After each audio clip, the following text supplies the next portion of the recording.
మద్యపానం, ధూమపానం ఆరోగ్యానికి హానికరం. డ్రగ్స్, గంజాయితో జీవితాలే అంధకారం.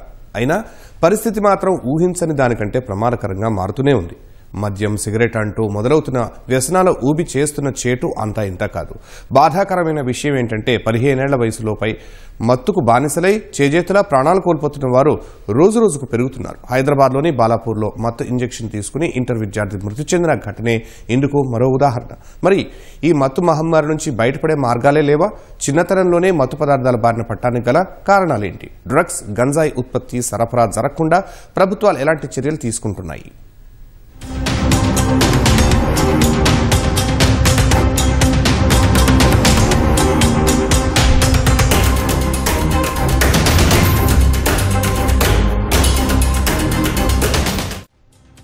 మత్తు పదార్థాలు తీసుకోవడం మాకు వ్యసనం కాదు, అలవాటు పడ్డ సంప్రదాయం అన్న రీతిలో మాదక ద్రవ్యాల మోజులో పడుతున్న వారి సంఖ్య క్రమంగా పెరుగుతోంది. మద్యంతో మొదలుపెట్టి సిగరెట్, డ్రగ్స్, కొకైన్, హెరాయిన్ వంటి ప్రాణాంతక పదార్థాలకు అలవాటు పడుతున్నారు. వారికి తెలియకుండానే కొందరు, తెలిసి ఎందరో మాదక ద్రవ్యాలకు బానిసై భవిష్యత్తు చేజేతులా నాశనం చేసుకుంటున్నారు. బాధితుల్లో అబ్బాయిలతో పాటు అమ్మాయిలు ఉన్నారు. పట్టణాల్లో చదువుకునే విద్యార్థులు అయితే అధ్యాపకుల కళ్లు కప్పి గుట్టుచప్పుడు కాకుండా గంజాయి సేవిస్తున్నారు. అక్కడ మొదలుపెట్టి మత్తులోకంలో ఎక్కడెక్కడో విహరిస్తున్నారు. ఫలితంగా 25 ఏళ్లలోపు వయసు గల వారిలో మత్తు పదార్థాల వినియోగం తారాస్థాయికి చేరింది.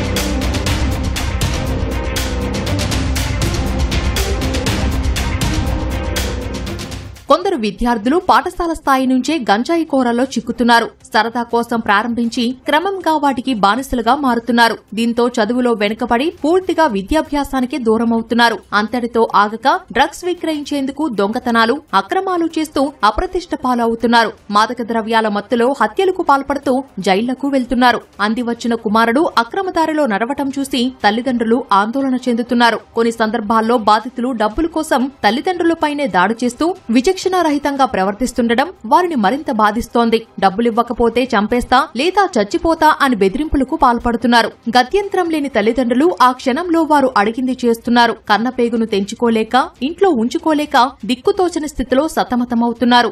రోజు రోజుకి విపరీతంగా ఈ నార్కోటిక్ బారిన పడినోళ్లు ఎక్కువైపోతున్నారు. దీనికి అలవాటు పడే వాళ్ళ సంఖ్య విపరీతంగా అవుతుంది. దీనికి అనేక కారణాలు ఉన్నాయి. ఎస్పెషల్లీ పిల్లలే దీని బారిన ఎక్కువ పడుతున్నారు. యువతలో ఉత్సాహం ఎక్కువ. ఈ వ్యసనానికి అలవాటు పడొద్దు అని చెప్పే వాళ్ళ సంఖ్య ఎవరూ లేరు. యువతను ఎడ్యుకేట్ చేసే వారి సంఖ్య నానాటికి తరిగిపోతా ఉంది. అదేవిధంగా దీన్ని ఏదో తేల్చుకుందామని పొరపాటున దాన్ని రుచి చూసి దాన్ని వదలలేక దాని బారిన పడి జీవితాలు నాశనం చేసుకోవడం వాళ్ళ సంఖ్య రోజు రోజుకు పెరిగిపోతుంది. కాలేజెస్ అన్ని కూడా ఊరికి బయట చివర్లలో ఉండడం, పోలీసుల పర్యవేక్షణ కొరవ కావటం. ఎందుకంటే దీనికి సపరేట్ డిపార్ట్మెంట్ కావాలా. కేసులు పెట్టిన తర్వాత దీనికి సపరేట్ కోర్టులో పెట్టి ఇమీడియట్ గా ఛార్జ్ షీట్ వేసి జైలు శిక్షలు వచ్చేటట్టు చేయాలి. 10 మందికి తెలిస్తే డెఫినెట్ గా దీని సేవన తగ్గుతుంది. మత్తు పదార్థాల విక్రయదారులు సైతం విద్యార్థులు, యువతను లక్ష్యంగా చేసుకుని దందా కొనసాగిస్తున్నారు. గుట్టు చప్పుడు కాకుండా విక్రయాలు జరుపుతూ మత్తు ఊపిలోకి లాగుతున్నారు. వారి లాభం కోసం అలవాటు పడేందుకు మొదట డబ్బులు లేకుండానే విక్రయిస్తున్నారు. క్రమంగా బానిసలుగా మారిన తర్వాత ఎక్కువ డబ్బులకు అమ్మి సొమ్ము చేసుకుంటున్నారు. ఇక మత్తు పదార్థాలు సేవించిన వారు ఎక్కడలేని ధైర్యంతో రెచ్చిపోయి ఒళ్లు తెలియకుండా అతి వేగంతో వాహనాలు నడపడం, పక్కన ఉన్న వారితో అసభ్యకరంగా ప్రవర్తించడం వంటి చేష్టలతో పోలీసులకు చిక్కుతున్నారు. జనరల్ గా ఆల్కహాల్ ఒకటే కాదు, ఇంకా చాలా రకాల కొత్త డ్రగ్స్ వస్తూ ఉన్నాయి. బట్ డ్రగ్స్ కి లేదా ఆల్కహాల్ కి, మత్తుకి బానిసైన వాళ్లకు ట్రీట్మెంట్ ఉన్నది. వాళ్ళని ట్రీట్మెంట్ సెంటర్స్కి పంపిస్తే బాగుంటుంది అనేది ప్రజలు దాన్ని గ్రహించాలి. మత్తు తీసుకుంటున్నా లేదా అని తెలియడానికి ఇలా ఐడెంటిఫై చేయాలి. అతని ప్రవర్తనలో మార్పు వస్తూ ఉంటుంది. 2 రకాలుగా గుర్తించాలి. బయాలజికల్గా గుర్తించాలి, పర్సనాలిటీ వైజ్ గుర్తించాలి. డ్రగ్స్ తీసుకోవడానికి షార్ట్ పీరియడ్లో డబ్బు సంపాదించుకోవడానికి రకరకాల ప్రయత్నాలు చేస్తూ ఉంటారు వాళ్ళు. ఓకే, పేరెంట్స్కి పిల్లలకు చాలా కమ్యూనికేషన్ గ్యాప్ వచ్చింది. అంటే పేరెంట్స్ కేవలం వాడి చదువు, వాడి మెయింటెనెన్స్ అవే చూస్తున్నారు తప్ప వాళ్ళతో సైకలాజికల్గా ఉండడము, వాళ్ళకి కొత్త కొత్త విషయాలు నేర్పించడంలో వెనుకబడిపోతున్నారు. వాళ్ళు దాన్ని అడ్వాంటేజ్ తీసుకొని పేరెంట్స్ని మోసం చేస్తూ ఉంటారు. ఆ రకంగా కూడా పేరెంట్స్కి పిల్లలకి డిటాచ్మెంట్ పెరుగుతూ ఉన్నది. మాదక ద్రవ్యాలు సేవిస్తున్న వారి సంఖ్య క్రమంగా పెరుగుతుండటంతో కొన్ని చోట్ల గల్లీ దుకాణాలు కూడా డ్రగ్స్ కేంద్రాలుగా మారుతున్నాయి. ఆటోల అడ్డాలు, బార్లు, రెస్టారెంట్లు, వైన్ షాపులు, పాన్ షాపుల దగ్గర విక్రయాలు జోరుగా సాగుతున్నాయి. ఎవ్వరికీ అనుమానం రావొద్దని ఐస్ క్రీం పార్లర్లు, సోడా బండ్లు, మిల్క్ సెంటర్లలోనూ గుట్టుచప్పుడు కాకుండా గంజాయి విక్రయాలు జరుగుతున్నాయి. సిగరెట్లు, పాన్ మసాలా వంటి వివిధ రూపాల్లో మాదక ద్రవ్యాలు సరఫరా అవుతున్నాయి. యువత సిగరెట్లలోని తంబాకు తీసేసి వాటి స్థానంలో గంజాయి నింపుతూ తాగుతున్నారు. విక్రయాల సంగతి ఎలా ఉంటే గంజాయి సేవించే ప్రదేశాలకు కొదవ లేకుండా పోతోంది. రాత్రి పగలు అనే తేడా లేకుండా పాఠశాల ప్రాంతాలు, చెరువు గట్లు, పట్టణ పరిసరాల్లోని బహిరంగ ప్రదేశాలు, ప్రభుత్వ కార్యాలయ ఆవరణలో తాగుతున్నారు. ఇదేంటని ప్రశ్నించిన వారిని దుర్భషలాడటమే గాక అసభ్యకరంగా ప్రవర్తిస్తున్నారు. ఈ మధ్య కాలంలో యువత మత్తు పదార్థాలు బారిన పడడంలో ఆ కేసెస్ మనం ఎక్కువగా చూడడం జరుగుతుంది. దీనికి అనేక కారణాలు ఉన్నాయి. సంతోషం కోసం ఎక్కువగా మొదటి దశలో ఎవరైనా ఈ మత్తు పదార్థాలకి అలవాటు పడారు అంటే అది ప్లెజర్ కోసం. సో ఈ పియర్ ప్రెషర్ ఎక్కువగా ఏంటంటే తోటి వాళ్ళు యూజ్ చేస్తున్నారు, ఏంటిది ఈ కుతూహలత, ఎక్స్పెరిమెంటేషన్ అనే ఫేజ్ కూడా ఇక్కడే మొదలవుతుంది. సో వాళ్ళు చేస్తున్నారు, అదేంటిది ఫస్ట్ హ్యాండ్ ఎక్స్పీరియన్స్ కావాలి. సో ఇలాంటి కారణాలన్నీ కూడా ఒత్తిడి అనేది వాళ్ళ తోటి విద్యార్థులు లేకపోతే తోటి వాళ్ళతో పాటు ఉండేటువంటి వాళ్ళ యొక్క ఒత్తిడి అనేది ఎక్కువగా ఉండడం. సో ఎప్పుడైతే ఈ సమస్యలని పరిష్కారణ చేసుకునేటువంటి స్కిల్స్ వాళ్ళలో లోపిస్తాయో అలాంటి వాళ్ళలో ఎక్కువగా మత్తు పదార్థాల వలన ఆ సమస్యలు మర్చిపోయే దిశగా దాన్ని వాడడం అనేది ఎక్కువగా ఇలాంటి వాళ్ళలో చూస్తాం. 2023 దేశంలో పోలీస్ శాఖ, నార్కోటిక్స్ నియంత్రణ బ్యూరో కలిసి 16,914 కోట్ల రూపాయలు విలువైన మాదక ద్రవ్యాలు పట్టుకున్నాయి. స్వతంత్ర భారతంలో ఇదో రికార్డని కేంద్ర హోంమంత్రి అమిత్ షా ప్రకటించారు. 2004-2014 మధ్య కాలంలో దేశీయంగా 3.63 లక్షల కిలోల మత్తుమందులను పట్టుకోగా 2014-2024 మధ్య అది 24 లక్షల కిలోలకు పెరిగిందని ఆయన వెల్లడించారు. 2023లో 2,381 కోట్ల రూపాయలు విలువైన 1.40 లక్షల కిలోల మాదక ద్రవ్యాలను కాల్చేశారు.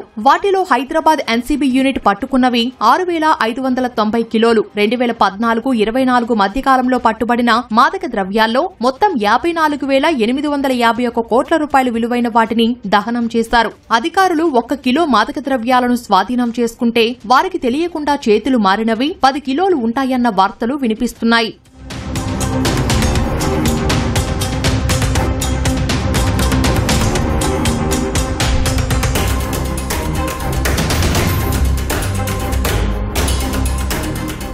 దేశీయంగా పెద్ద సంఖ్యలో యువత మాదక ద్రవ్యాలకు బానిసలుగా మారుతున్నారని పలు నివేదికలు చెబుతున్నాయి. బాలల్లోనూ మత్తుమందుల వినియోగం క్రమంగా పెరుగుతోంది. పంజాబ్లోని 66 లక్షల మాదక ద్రవ్య వినియోగదారుల్లో 6.97 లక్షల మంది 10 నుండి 17 ఏళ్ల వయసు గల వారే ఉండటం పరిస్థితి తీవ్రతకు అద్దం పడుతోంది. యువతరం మత్తులో జోగుతుంటే దేశము అభివృద్ధి చెందలేదని నిపుణులు హెచ్చరిస్తున్నారు. యువత మాదక ద్రవ్యాల బారిన పడకుండా కాపాడుకోవాలంటే సముద్ర తీరాల్లో, సరిహద్దుల్లో నిఘా పెంచాల్సిన అవసరముంది. కొరియర్ సర్వీసులపై కన్నెయ్యాలి. మన ఫార్మా వసతులను ఉపయోగించుకొని సింథటిక్ మత్తుమందులను తయారు చేసే నేరగాళ్లపై ఉక్కుపాదం మోపాలి. దేశాభివృద్ధిని కుంగదీస్తున్న మాదక రక్కసుపై కేంద్రం, రాష్ట్రాలు కలిసికట్టుగా పోరాడాలి. అంతర్జాతీయ మాదక ద్రవ్య రవాణా కూడలిగా మారిన భారత్ ఇతర దేశాల నిఘా సంస్థలతో కలిసి మత్తుమందులపై పోరును ముమ్మరం చెయ్యాలి. ఇవాళ పెడలింగ్ చేసేవాడు ఒక నెల రోజుల్లో బయటకు వస్తున్నాడు జైల్లో, ఇంకో 4 మిత్రులను కలుపుకుంటున్నాడు. కొత్తగా ₹1,00,000 పెట్టుబడి పెట్టు, 10 లక్షలు వస్తాయి నీకు అని.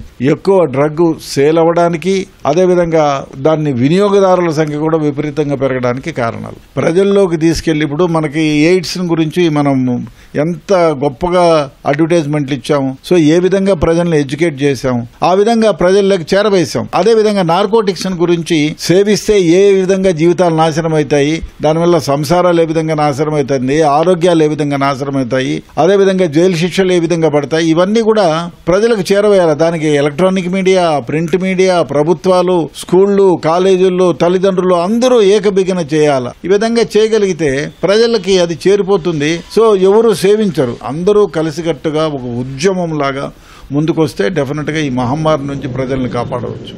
మాదక ద్రవ్యాల వినియోగం తగ్గించడంతో పాటు వాటి వల్ల కలిగే ముప్పుపై ప్రజలకు అవగాహన కల్పించాలి. పట్టణాల నుంచి పల్లెలకు విస్తరిస్తున్న ఈ ప్రాణాంతక మహమ్మారిని మార్గమధ్యలోనే అణిచివేయాలి. డార్క్ వెబ్, ఆన్లైన్ విపణులు, క్రిప్టో కరెన్సీ, డ్రోన్ల ద్వారా మాదక ద్రవ్య రవాణా పెరిగిపోతోంది.